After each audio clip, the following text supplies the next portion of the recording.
Hello everyone, I am Saurabh sir. Maths पे candidate बच्चों discussion करेंगे डिटरमिनेंट से रिलेटेड क्वेश्चन जो आपको जेईई मेन 2021 में जो आया हुआ था बच्चों, मार्च का ये है बच्चों। बहुत अच्छा क्वेश्चन माना जाए, लेकिन अगर आपको बेसिक नॉलेज है तो ये क्वेश्चन बेसिक नॉलेज से ही बन जाएगा, बिल्कुल बोर्ड लेवल के नॉलेज से ही बन जाएगा।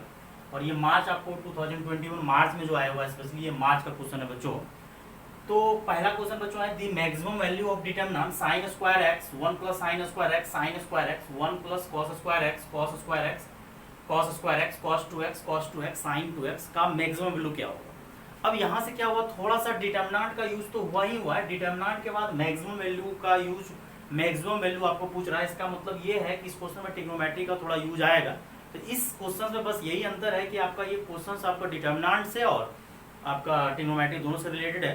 तो ट्रिग्नोमेट्री का यूज आपको बाद में इसलिए आएगा क्योंकि मैक्सिमम वैल्यू पूछ रहा है, मतलब मैक्सिमम वैल्यू कुछ ना कुछ साइन कॉस में आएगा, तो बाद में मैक्सिमम वैल्यू क्या हो सकता है। तो पहले बच्चों डिटरमिनेंट को तो आपको सॉल्व करना ही पड़ेगा, इसमें कोई जुगाड़ नहीं है। आप पहले डिटरमिनेंट सॉल्व करो, तब बाकी बात देखा जाएगा एक्चुअली ये क्वेश्चंस क्या है। तो अगर आप डेल्टा के पीछे भागोगे तो डेल्टा के पीछे सबसे पहला दिमाग मेरे में आया कि यहाँ साइन स्क्वायर एक्स है तो यहाँ 1 प्लस कॉस स्क्वायर है, यहाँ 1 प्लस साइन स्क्वायर है तो यहाँ कॉस स्क्वायर एक्स है, और यहाँ साइन स्क्वायर है तो यहाँ कॉस स्क्वायर। मतलब पहले वाले कॉलम में आपको हर जगह साइन स्क्वायर एक्स दिख रहा है और दूसरे वाले कॉलम में हर जगह आपको कॉस स्क्वायर एक्स दिख रहा है। और जैसे आप ऐड करोगे sine square x plus cos square x का वैल्यू 1 होता है। तो मेरे दिमाग में आया कि कॉलम 1 में ऐसा करते हैं, कॉलम 2 को ऐड कर देते हैं। तो जैसे ही आप कॉलम 1 में कॉलम 2 को ऐड करोगे तो उससे बेटा फायदा क्या होगा कि कॉलम 1 कॉलम 2 में ऐड होने से साइन स्क्वायर कॉस स्क्वायर का वैल्यू 1 होते जाएगा। इसको ऐड करो तो जैसे ऐड करोगे sine square plus cos square 1 हो जाएगा, और ये 1 1 कितना हो जाएगा बच्चों 2। कुछ स्टेप बच्चों कैंसिल करने आप कर लेना रूम पे। Sine square x cos square x दोनों को ऐड किए, प्लस 1 और प्लस 1 2 हो गया। अब यहाँ भी बच्चों वही होगा, sine square x cos square x 1 होगा और यहाँ पे 1 है तो ये आपका 2 हो जाएगा, और sine square x plus cos square x का वैल्यू 1 हो जाएगा। तो आपका दो जगह तो बच्चों 2 एलिमेंट जो है आपका 2 2 आया, क्योंकि sine square x plus cos square x का वैल्यू 1 और ये पहले से एक 1 आपका ऑलरेडी था, तो 1 प्लस 1 2 हो गया। और दूसरा साइन स्क्वायर कॉस स्क्वायर 1 होगा और ये 1 जो है आपका 1 प्लस 1 2 हो जाएगा। लेकिन यहाँ पे आपका साइन स्क्वायर और कॉस स्क्वायर एक्स 1 होगा। अब एज इट इज जो दिया हुआ है बच्चों आप वो लिख लो, और डिटरमिनेंट को जल्दी ओपन करने का कोशिश मत करना। कुछ बच्चा सोच रहा होगा सर आप क्यों प्रॉपर्टीज लगा रहे हो, ऐड सब्ट्रैक्ट करने का कोई जरूरत नहीं है। आप क्या करो, डायरेक्ट जो है इसको ओपन कर दो। नहीं, आप अगर डायरेक्ट ओपन करोगे तो फिर आपका क्वेश्चन कॉम्प्लिकेटेड हो जाएगा। तो आपको कोशिश करना है कि अगर ये क्वेश्चन आपका जितना सिंप्लीफाई हो सके सिंप्लीफाई करने का कोशिश करना है।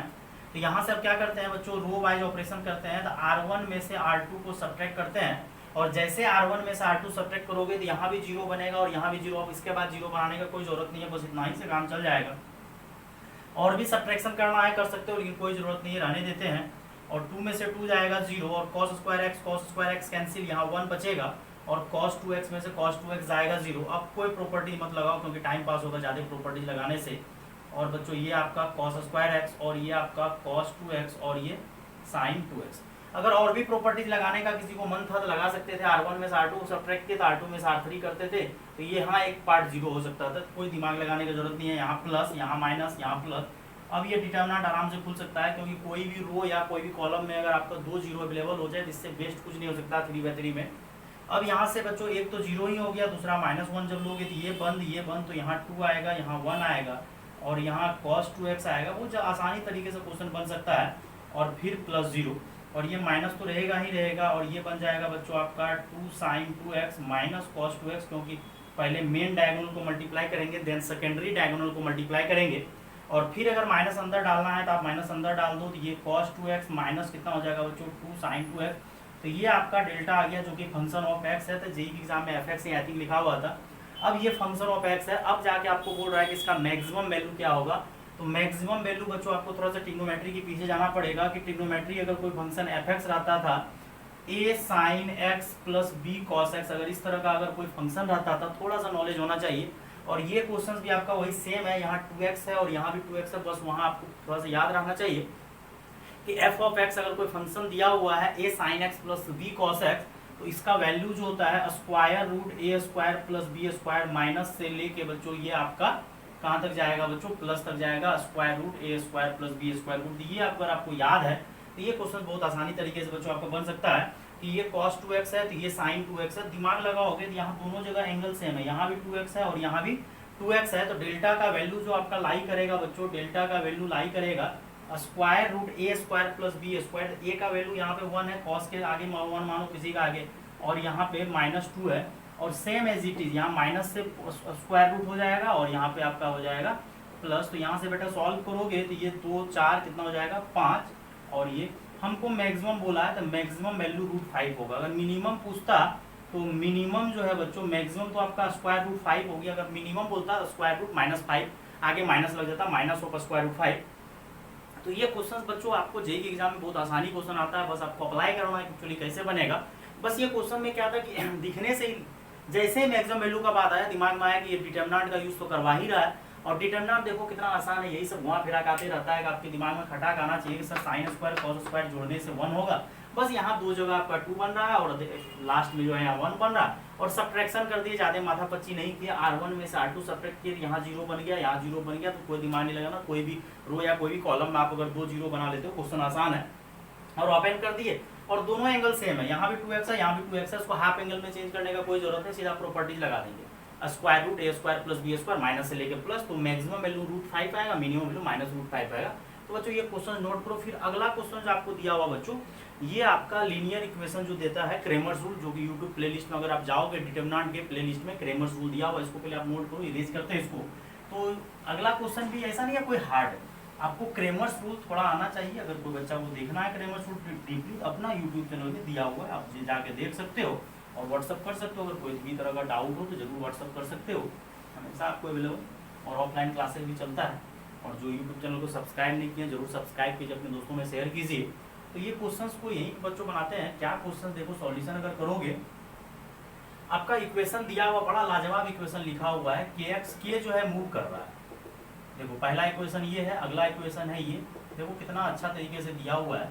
फिर अगला दिया है x y + a z, question मतलब एज इट इज याद हो गया, इस टाइप का क्वेश्चन दिया रहता है, मतलब kx + y + z = 1। फिर क्या किया, k अभी x के साथ लगा हुआ है, अब k मूव करके y के पास चले गया, फिर k मूव करके z के पास। कितना टेक्निकली क्वेश्चंस बनाता है बेटा। देखो अब देखो यहाँ पे बोल रहा है कि नो सॉल्यूशन, मतलब ये जो आपका लीनियर इक्वेशन है इसका सॉल्यूशन जो आना चाहिए, नो सॉल्यूशन मतलब कोई भी सॉल्यूशन नहीं आना चाहिए। अब कोई भी सॉल्यूशन अगर नहीं आना चाहिए, इसमें लफड़ा क्या होता है कि कोई भी सॉल्यूशन अगर नहीं आना चाहिए तो अगर यूनिक सॉल्यूशन आएगा तो डेल्टा जो है नॉट इक्वल टू 0 होना चाहिए। कोई भी लीनियर इक्वेशन में अगर थोड़ा सा देखना है, सबसे पहले फाइंड डेल्टा करते हैं, तो इसमें क्या होता है कि अगर डेल्टा नॉट इक्वल टू 0 आ जाता है तब तो बड़ा मजेदार है, यूनिक सॉल्यूशन देगा। रिकॉल कर देते हैं, बाकी बात को क्रेमर्स रूल पूरा ढंग से देखना पड़ेगा तभी कुछ क्लियर होगा। और अगला, और क्रेमर्स रूल पे जेईई के एग्जाम में क्वेश्चन आना ही आना है, जेईई के एग्जाम में आपको क्वेश्चन कवर करेगा ही करेगा। आईटी जेईई के एग्जाम दो, एडवांस का दो या मेन को दो। अब अगला में क्या आता है, 2 पार्ट आ जाता है। अगर डेल्टा क्या हो जाए 0, डेल्टा अगर नॉट इक्वल टू 0 हो जाए तो यूनिक सॉल्यूशन होगा। तो बड़ा मजेदार है कि डेल्टा अगर नॉट इक्वल टू 0 होगा तो यूनिक सॉल्यूशन होगा। लेकिन अगर डेल्टा 0 हो जाए तो डेल्टा 0 होने से क्या होता है, आपका 2 सॉल्यूशन आएगा। एक तो आपका नो सॉल्यूशन भी आ सकता है, कोई सॉल्यूशन आया ही नहीं, और एक आपका आ सकता है बच्चों इनफाइनाइट सॉल्यूशन। अब मैटर ये करता है कि सर दोनों में आपका सेम है कि डेल्टा अगर 0 हो जाए तो 2 कंडीशन आ जाता है, नो सॉल्यूशन का भी कंडीशन आ जाता है और इनफाइनाइट सॉल्यूशन का भी कंडीशन आ जाता है। तो नो सॉल्यूशन का कंडीशन तब आता है जब डेल्टा x आइदर कोई भी डेल्टा x 0 नहीं हो, आइदर और delta y not equal to 0, कोई भी तीनों में से अगर कोई एक नॉट इक्वल टू 0 हो जाए तो वो आपका जो सॉल्यूशन देगा वो आपका नो सॉल्यूशन देगा। लेकिन दोनों में डेल्टा इक्वल टू 0 लगना। और यहाँ पे क्या होता है, डेल्टा x डेल्टा y और डेल्टा z तीनों का तीनों क्या हो जाए 0, और delta x delta y delta z क्या होता है, ये जाके आपको देखना पड़ेगा बच्चों, क्रेमर्स रूल जाके डीपली देखना पड़ेगा, डाला हुआ है डिटरमिनेंट के प्लेलिस्ट में। तो ये आपको दिमाग लगाना है कि अगर डेल्टा नॉट इक्वल टू 0 हो जाए तो यूनिक सॉल्यूशन दिमाग लगाने की कोई जरूरत नहीं है। डेल्टा 0 मतलब नो सॉल्यूशन का बात आया तो हमको डेल्टा 0 करना है, डिटरमिनेंट का वैल्यू 0 करना है, डेल्टा 0। तो डेल्टा एक्चुअली होता क्या है कि डेल्टा मतलब x का कोफिशिएंट पकड़ते हैं, तो x का कोफिशिएंट पकड़ लीजिए, फिर अगला y का कोफिशिएंट पकड़ लेना है, फिर अगला z का कोफिशिएंट पकड़ लेना और उसको किसके बराबर कर देना, 0 के बराबर। अब ये आपके पास ऑप्शन है कि सर डिटरमिनेंट को क्या करो, ओपन कर दे। बेटा अगर ओपन हर एक कुछ को करने लगोगे क्वेश्चन नहीं बनेगा, आपको प्रॉपर्टीज लगाना है। ये एक तरह का सिमेट्रिक टाइप का दिख रहा है, k चल रहा है, यहाँ kx है, फिर ky है, kz है। तो अगर किसी को दिख रहा होगा k है, फिर 1 1 है, 1 k, अगर जोड़ोगे या तो रो वाइज जोड़ दो या कॉलम वाइज जोड़ दो। तो अगर रो वाइज भी जोड़ोगे तो भी फायदा होगा, अगर कॉलम वाइज जोड़ोगे तो भी फायदा होगा। तीनों रो को क्या करो, जोड़ दो, और जैसे जोड़ोगे तो यहाँ k+2 आएगा, यहाँ k+2 आएगा और यहाँ भी k+2 आएगा, और इधर तो 1, यहाँ पे k1 और 1 k ये इक्वल टू 0। तो ये सबसे बेस्ट है कि अगर इन्फिनाइट सॉल्यूशन बोले या नो सॉल्यूशन तो आपको डेल्टा पहले जीरो करना पड़ेगा। डेल्टा का मतलब एक्स का कोफिशिएंट, वाई का कोफिशिएंट, जेड का कोफिशिएंट और k प्लस टू जोड़े, मतलब दिख रहा है कि ये सिमेट्रिक टाइप का है, डायगोनल में क्या है, बाकी बात हर एक जगह वन है, तो जोड़ने से फायदा हो रहा है। या तो आप रो वाइज जोड़ लो या तो कॉलम वाइज जोड़ लो। अगर रो वाइज जोड़ोगे तो k प्लस टू आ जाएगा और k प्लस टू बेटा कॉमन आ जाएगा, तो k प्लस टू कॉमन ले लो। देखो फायदा होता है, k प्लस टू अगर कॉमन लोगे सॉल्यूशन देना कितना आसान होगा। यहाँ आपका 1 1 1 1 k 1 1 1 k बन जाएगा इज इक्वल टू जीरो। तो एक पार्ट था आपका ये जीरो, अगर इसको जीरो करोगे तो k का वैल्यू -2 आएगा, जो कि आपको ऑप्शन में दिख भी रहा है। अब मैटर ये करता है कि सर k का वैल्यू -2 होगा या अदर कोई और भी हो सकता है, तो चेक करते हैं। अब अगला क्या करते हैं, जीरो बनाने का कोशिश करते हैं। तो जीरो बनाने के लिए क्या करते हैं, R1 में से R2 सब्ट्रैक्ट करते हैं और R2 में से बच्चों R3 सब्ट्रैक्ट कर दो, तो क्या होगा, जीरो बन जाएगा। एक जीरो यहाँ बन गया, यहाँ 1 माइनस के एक जीरो यहाँ और भी घटा दो, 1 में से 1 गया, हम दो चेक किए, 1 में से 1 गया जीरो, 1 में से 1 गया जीरो, और यहाँ पे आपका k माइनस 1 और यहाँ 1 माइनस के 1 1 k is equal to zero. अब देखो यहाँ से क्या फायदा होगा, जीरो देखो ज्यादा जीरो बन गया, यहाँ पे आपका एक जीरो, यहाँ पे प्लस, इधरे से खोल दो कोई दिक्कत नहीं, प्लस माइनस प्लस खोल दो, तो दो तो आपका जीरो ही हो गया, दो जीरो ही हो गया और प्लस 1 ये बंद, ये बंद, तो आपका बचेगा क्या, 1 माइनस के जीरो, k माइनस 1 और 1 माइनस के, और इसको इज इक्वल टू अगर जीरो करोगे, सॉल्व करोगे तो 1 माइनस के का whole square is equal to zero, क्योंकि डायगोनल अगर सॉल्व करोगे तो 1 माइनस के का होल स्क्वायर आएगा, और 1 माइनस के का होल स्क्वायर अगर जीरो आएगा तो k का दो आंसर आएगा, 1, 1 सेम रूट होगा तो 1 1 लिख सकते हो। अब मैटर ये करता है कि एक यहाँ से k का वैल्यू -2 आया है और एक k का वैल्यू 1 आया है। अब k का वैल्यू 1 होगा या -2, और सॉल्यूशन आपको इन्फिनाइट नहीं बोला, नो सॉल्यूशन बोला, आपको चेक करना पड़ेगा। अगर आप k का वैल्यू 1 रखोगे तो यहाँ x plus Y plus Z is equal to 1 आ जाएगा, और यहाँ भी आ जाएगा x plus Y plus Z is equal to 1 और x plus Y plus Z is equal to 1। अगर आप k के जगह 1 करोगे तो तीनों लाइन कोइंसिडेंट कर जाएगा, मतलब इन्फिनाइट सॉल्यूशन देगा। और ये मत बोलो लाइन तो सेम ही कहलाएगा, क्योंकि k के जगह अगर 1 रखोगे तो x plus Y plus Z is equal to 1, फिर जाके x plus Y plus Z is equal to 1, x plus Y plus Z is equal to 1। तो तीनों लाइन जैसे मार्कर ले सकते हैं एग्जांपल के तौर पे, कि अगर तीनों लाइन कोइंसिडेंट करके एक दूसरे पे चढ़ जाएगा, बहुत पतला लाइन रहता है सुई की तरफ, तो अगर k इज इक्वल टू 1 रखोगे तो तीनों लाइन आपस में कोइंसिडेंट कर जाएगा, मतलब तीनों लाइन एक दूसरे पे चढ़ जाएगा, और तीनों लाइन एक दूसरे के पैरेलल भी नहीं, पैरेलल नहीं बोल रहे हैं, कोइंसिडेंट कर जाएगा, मतलब मैच कर जाएगा, कॉलम में तीनों लाइन सेम हो जाएगा, तो इन्फिनाइट सॉल्यूशन देगा। अब देखो यही क्वेश्चन अगर आपका कभी रिपीट कर दे तब k इज इक्वल टू 1 होगा अगर इन्फिनाइट सॉल्यूशन देगा, लेकिन आपको नो सॉल्यूशन बोला है तो k इज इक्वल टू -2 होगा। 1 तो दे ही नहीं सकते हैं, क्योंकि 1 देने से वो इन्फिनाइट सॉल्यूशन ले लेगा, और जबकि हमको नो सॉल्यूशन चाहिए तो k का वैल्यू क्या होगा, -2 होगा। बड़ा इस तरह से क्वेश्चन बच्चों देता है, आपको घबराने का कोई जरूरत नहीं, आप आराम से अगर बनाओगे तो बिल्कुल बनेगा, बिल्कुल टेंशन नहीं लेना है। अब एक क्वेश्चन देखो मैट्रिक्स से रिलेटेड जो दिया है, देखो मैट्रिक्स से रिलेटेड क्या क्वेश्चन दिया है, if a is equal to 0 sin alpha 0 such that determinant a square minus 1/2i, मतलब a square minus half i का डिटर्मिनेंट का वैल्यू जो है आपका 0 दिया हुआ है, देन बोलता है कि अल्फा किसके बराबर होगा। ऑप्शन अगर लेना है तो बेटा ऑप्शन दे देते हैं आपका π/6, बी ऑप्शन देते हैं π/4, सी ऑप्शन देते हैं। ये एज इट इज क्वेश्चन सबको बच्चों याद है, इसीलिए आपको करवा रहे हैं, बड़ा आसानी क्वेश्चन था। ये सब मार्च आपका 2021 का क्वेश्चन है बच्चों, कि अगर ए आपका दिया हुआ है बच्चों, ए क्या दिया हुआ था कि 0 साइन अल्फा, मतलब डायगोनल में 0 है, और सेकेंडरी डायगोनल जो आपका दिया हुआ है वो सेकेंडरी डायगोनल में आपका दिया हुआ है साइन अल्फा, लेकिन मेन डायगोनल आपका 0 दिया हुआ है, और बोल रहा है कि ए स्क्वायर माइनस डिटर्मिनेंट, मतलब वो आपको चेक करने बोला है कि मतलब अगर A square minus determinant half determinant I अगर 0 हो जाए तो क्या होगा। कुछ नहीं करना, आराम से पहले ए स्क्वायर निकाल लो। अगर इस क्वेश्चन में आप पहले ए स्क्वायर निकाल लोगे, फिर वो हाफ आई कर दो, मतलब आई का मतलब डायगोनल में 1 होता है, बाकी बात हर एक जगह 0, और बाद में क्या करो उसका डिटर्मिनेंट का वैल्यू आप 0 कर दो। तो डिटर्मिनेंट का वैल्यू अगर आप 0 करोगे तो कुछ ना कुछ अल्फा आएगा, तो क्या अल्फा आएगा, तो अब देखो थोड़ा बहुत तो कैलकुलेशन करवाएगा, आप सोचोगे कैलकुलेशन कराएगा ही नहीं फिर दिक्कत हो जाएगा, तो थोड़ा बहुत कैलकुलेशन कराएगा, आप कर भी सकते हैं, कोई दिक्कत वाली बात नहीं है। तो थोड़ा बहुत आप जेईई के एग्जाम दे रहे हैं तो थोड़ा कैलकुलेशन भी करवाएगा, आपका माइंड भी चेक करेगा, टेक्निकली क्वेश्चन भी देगा आपको।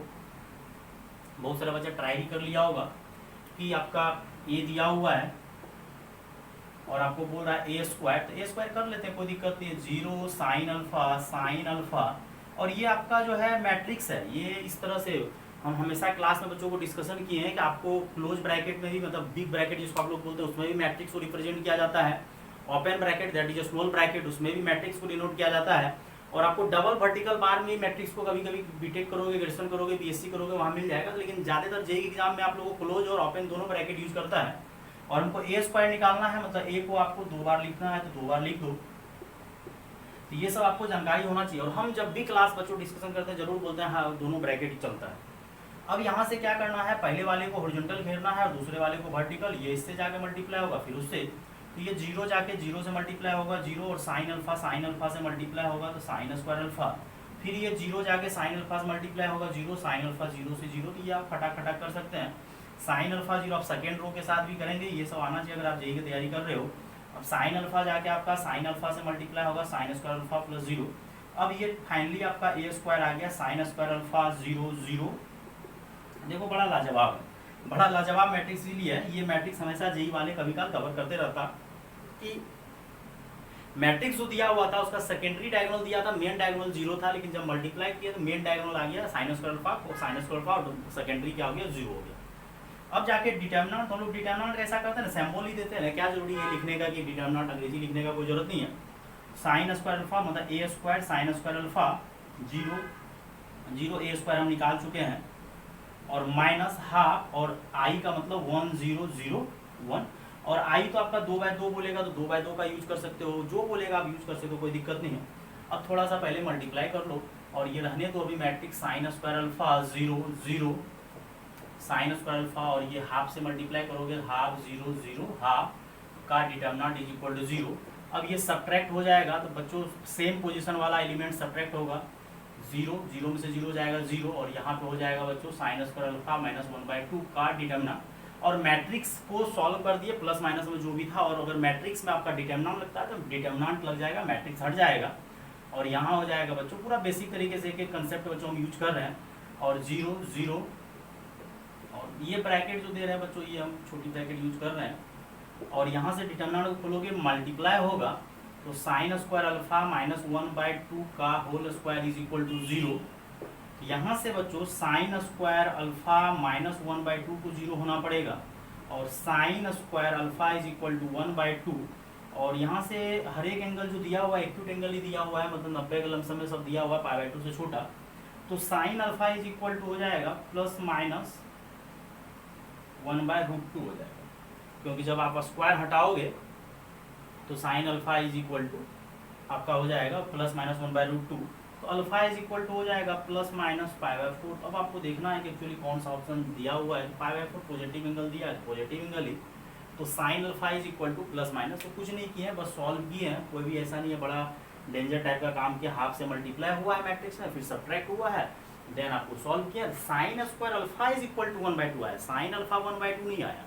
तो अगर साइन स्क्वायर अल्फा 1/2 आया है तो sine alpha is equal to plus minus 1/2, और plus minus 1/2 that is alpha is equal to 45 degree, और 45 degree is equal to plus minus π/4 ले सकते हो, कोई दिक्कत नहीं।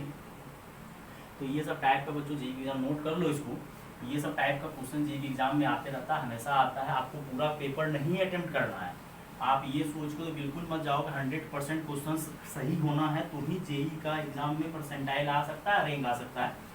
आप अगर कम से कम, जैसे आपका अभी तो 90 क्वेश्चंस देने लगा, उसमें 75 भी बनाने बोल रहा है, पहले 90 का 90 बनाने बोलता था, तो पेपर तो लमसम में थोड़ा थोड़ा ईजी ही करते जा रहा है। तो अभी जो आपका मार्च में एग्जाम, फरवरी में होगा, मार्च अप्रैल मई ये सब के एग्जाम में जो आपका है 75 क्वेश्चन ही बनाना, तो उसमें से अगर आप 50 क्वेश्चन 60 क्वेश्चन ढंग से बना लोगे तो आपका रैंक तो 5000 के अंदर आएगा। प्रीवियस ईयर जो भी 2020 में भी रैंक आया, आराम से रैंक आ जाता है। आराम से आप बनाओ, जो क्वेश्चन बनने लगे उसको बनाओ, स्किप करने सीखो, क्योंकि स्किप करना भी जरूरी है। कुछ एक बच्चा स्किप नहीं कर पाता, स्किप नहीं करोगे तो फिर दिक्कत हो जाएगा। क्वेश्चन छोड़ने भी आना चाहिए, अगर आपको क्वेश्चन छोड़ने नहीं आ रहा है तो फिर बहुत ज़्यादा प्रॉब्लम हो जाएगा। क्वेश्चन छोड़ने आना चाहिए, अगर क्वेश्चन नहीं छोड़ोगे तो फिर जाके प्रॉब्लम होगा। ये तीनों क्वेश्चन बच्चों आसानी था, और कुछ आगे क्वेश्चन कंटिन्यू करते हैं। क्वेश्चन कुछ लेंदी भी आता है, कुछ आसान भी आता है, कुछ लेंदी भी आता है। जैसे एक एपी का जो क्वेश्चन आया, बिल्कुल लल्लू टाइप का क्वेश्चन आया है, देखो क्या था। If X Y Z will be in an AP, देखो कितना आसानी क्वेश्चन, और हम कितना जल्दी बनाते हैं। और ऐसा नहीं आपको क्लास में अटेंड नहीं किया हो, क्लास में आपको टोटल कंसेप्ट बता चुका है, आप क्लास अटेंड अगर किए हो तो आपको हर एक चीज समझ में आएगा। If X Y Z living in P such that, देखो कितना आसान क्वेश्चन है, 3 4 5 आई थिंक यहाँ पे दिया हुआ था 4√2 5√2 और यहाँ पे k और x y z। वैसे अगर आप क्वेश्चन पूरा लिखना चाह रहे हो तो x y z तो में दिया ही था, सच दैट मैट्रिक्स का जो डिटर्मिनेंट दिया था वो दिया था 0, तो हम 0 डिटर्मिनेंट डायरेक्ट कर देते हैं, such that determinant is equal to 0 then k is equal to 1। अगर हमसे ये क्वेश्चंस बनवाओगे तो ये क्वेश्चंस को देखना एक लाइन उड़ा देंगे, हम ऑप्शन भी नहीं देंगे, तो ऑप्शन देंगे तो पता चल ही जाएगा, बिना ऑप्शन का ही क्वेश्चन उड़ा देंगे। कैसे? प्रॉपर्टीज बच्चों क्लास में ही डिस्कशन किए हुए हैं कि अगर कोई भी डिटर्मिनेंट का वैल्यू 0 होगा, अगर उसका तीनों रो या तीनों कॉलम या तो रो वाइज एपी बन जाए या तो कॉलम वाइज एपी बन जाए, तो ये आपका जो 3 4 5 है ये खुद एपी में है और एक्स वाई जेड तो क्वेश्चन में ही एपी दिया हुआ है।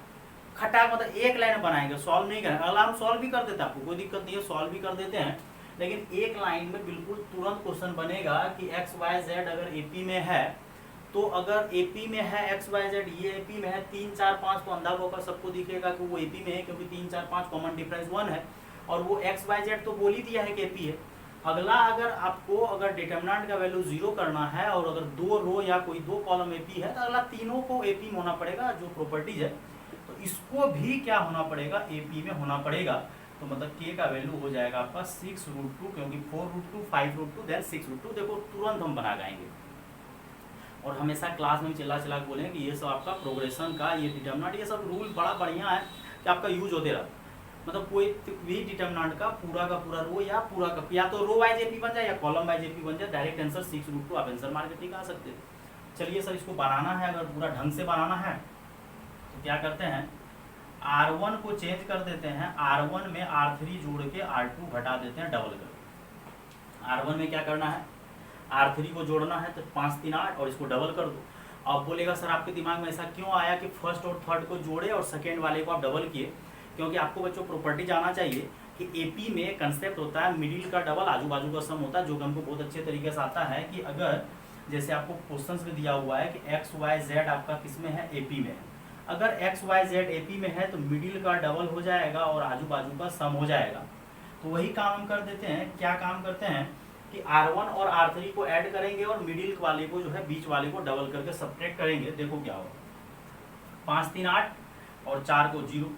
अब यहाँ पे क्या हो जाएगा, ये दोनों को जोड़ेंगे और इसको डबल करेंगे। देखो जल्दी से यहीं पे करते हैं, इसको जब डबल करोगे तो ये 10 हो जाएगा और ये तो डबल होकर R2 माइनस हो रहा है, तो आपका फाइनल आ जाएगा k माइनस 6√2। क्यों, 5 दूना 10 10 और 4 में से 10 जाएगा -6 हो जाएगा। और यहाँ पे देखो दोनों को जोड़ोगे x प्लस जेड को और इसको डबल कर घटाओगे तो वो 0 होगा। ये सब आपको बेसिक नॉलेज होना चाहिए, बेसिक ही मानते हैं, क्योंकि डिटर्मिनेंट में मिडिल का डबल आजू बाजू का सम होता है। तो x और z को ऐड किए, y को डबल किए, घटाए तो 0 होगा, क्योंकि ये होता ही है। 2 0 बन गया तो फायदा ही फायदा है। 5√2 k y z, अब खोल दो प्लस माइनस प्लस, ये खुल जाएगा और जैसे खुलेगा तो ये माइनस खुलेगा और k माइनस 6√2 और यहाँ से ये बंद तो 4 5 y z is equal to 0। Minus को रखना है रखो, नहीं तो रहने दो, कोई दिक्कत नहीं है। इसको भी खोलना खोलो, इसे आंसर आ चुका है 4z माइनस 5। ये 0 होगा कि नहीं होगा, लेकिन इसको तो 0 होना ही पड़ेगा। k माइनस 6√2 को 0 होना है तो k इज इक्वल टू 6√2 और ये 4z माइनस 5y 0 नहीं होगा, रहने दो, तो कॉमन डिफरेंस जो है वो d दिया हुआ है। तो एक तो आपको ये पूरा ढंग से, लेकिन इसमें भी आपको दिमाग लगाना पड़ेगा। लेकिन अगर आपको प्रॉपर्टीज हम लिखाए हुए याद है कि डिटर्मिनेंट का अगर 3/3 है, तीनों रो और तीनों कॉलम अगर एपी हो जाए तो उसका डिटर्मिनेंट का वैल्यू 0 होगा।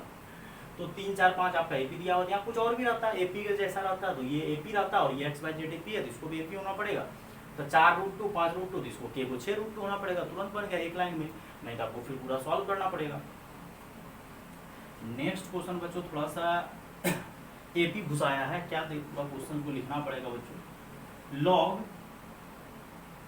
पहले तो 1 दिया है, 1 कॉमा लॉग बेस 10 दिया है 4 की power x -2 and log base 10 4 की power x plus 18/5, I think 18 दिया हो, plus 18 are in an A P, ये आपका ए पी में दिया हुआ है। देन फाइंड डिटर्मिनेंट का वैल्यू निकालने बोल रहा है 2 times of x minus 1/2, then दिया हुआ x माइनस 1, देन x दिया हुआ है, x नहीं x स्क्वायर 1x0 1x0, ये निकालने बोल रहा है कि पहले देखो कुछ नहीं किया, थोड़ा सा एपी ला दिया, मतलब प्रोग्रेशन को उठा के ला दिया। अब हर एक चैप्टर से तो पर्सनल क्वेश्चन पूछना मुश्किल भी है, और जेईई एग्जाम दे रहे थोड़ा सा मिक्स करेगा। तो पहले बोला कि 1 लॉग x लॉग बेस 10 4 की power x minus 2 log base 10 4 की power x plus 18/5 R E में दिया, मतलब वो एपी में दिया हुआ है। तो इसका मतलब सबसे पहले तो आपको x निकालना पड़ेगा। जब तक आप x नहीं निकालोगे यहाँ से, तो वो x यहाँ पुट नहीं होगा, और पुट नहीं होगा डिटरमिनेंट का वैल्यू नहीं निकलेगा ही नहीं, तो फिर कैसे होगा। तो यही सब थोड़ा सा क्वेश्चन ट्विस्टेड करता है एग्जाम सब में, ऐसा नहीं है कि कॉम्प्लिकेटेड क्वेश्चन आपको देता है, थोड़ा बहुत क्वेश्चन को घुमा देता है, और ऐसा नहीं है बहुत ज़्यादा आपका ये सब नॉलेज होना चाहिए। एपी है, अभी थोड़ा देर पहले देखो उस क्वेश्चन में भी एपी का यूज हुआ था, तो ज़्यादातर डिटर्मिनेंट सबके क्वेश्चन में थोड़ा सा एपी को घुसाता हो। तो एपी में है, हम लोग को कुछ नहीं आता है। अगर कोई भी हम फिर से लिख रहे हैं बच्चों, अगर एबीसी मान लो एपी में, तो मिडिल का डबल आजू बाजू का सम, और कोई बच्चा कहेगा सर कहाँ से आया, वो भी आप जाके लेक्चर देख सकते हो, क्योंकि डिफरेंस करोगे अगर पूरा डीपली चलना है तो बी में से ए घटाओगे, सी में से बी, क्योंकि डिफरेंस क्या होना चाहिए सेम, तो वो बी आपका इधर आ जाएगा और ए उधर चले जाएगा, तो 2b is equal to A plus C हो जाएगा। तो मिडिल का डबल आजू बाजू का, हम तो बहुत अच्छे तरीके से याद किए, मिडिल का डबल अगल बगल का सम हो जाएगा। और अब यही सेम क्वेश्चन अगर एपी में ये दिया हुआ है, तो मिडिल का डबल कर दो डायरेक्ट, काहे उतना दिमाग लगाओगे, टाइम वेस्ट नहीं करना। मिडिल का डबल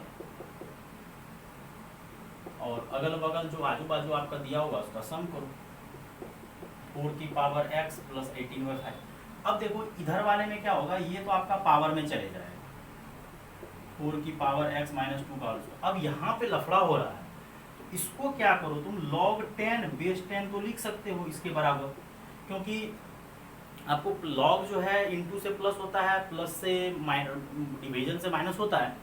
अब ये 1 तो इस log के साथ कभी ऐड नहीं हो सकता, log 10 10 लिख दो। ऐसे ही फिजिक्स केमिस्ट्री में आप लोग ज्यादातर log बेस 10 ही यूज करते हो, मैथ्स में तो बेस ही चलता है, लेकिन यहाँ क्वेश्चन में बेस 10 दिया, तो ये log 10 बेस 10 हो जाएगा, जिससे क्या होगा यहाँ प्रॉपर्टीज लग जाएगा, और प्रॉपर्टीज क्या लग जाएगा, log बेस 10, और सम है तो ये मल्टीप्लाई हो जाएगा।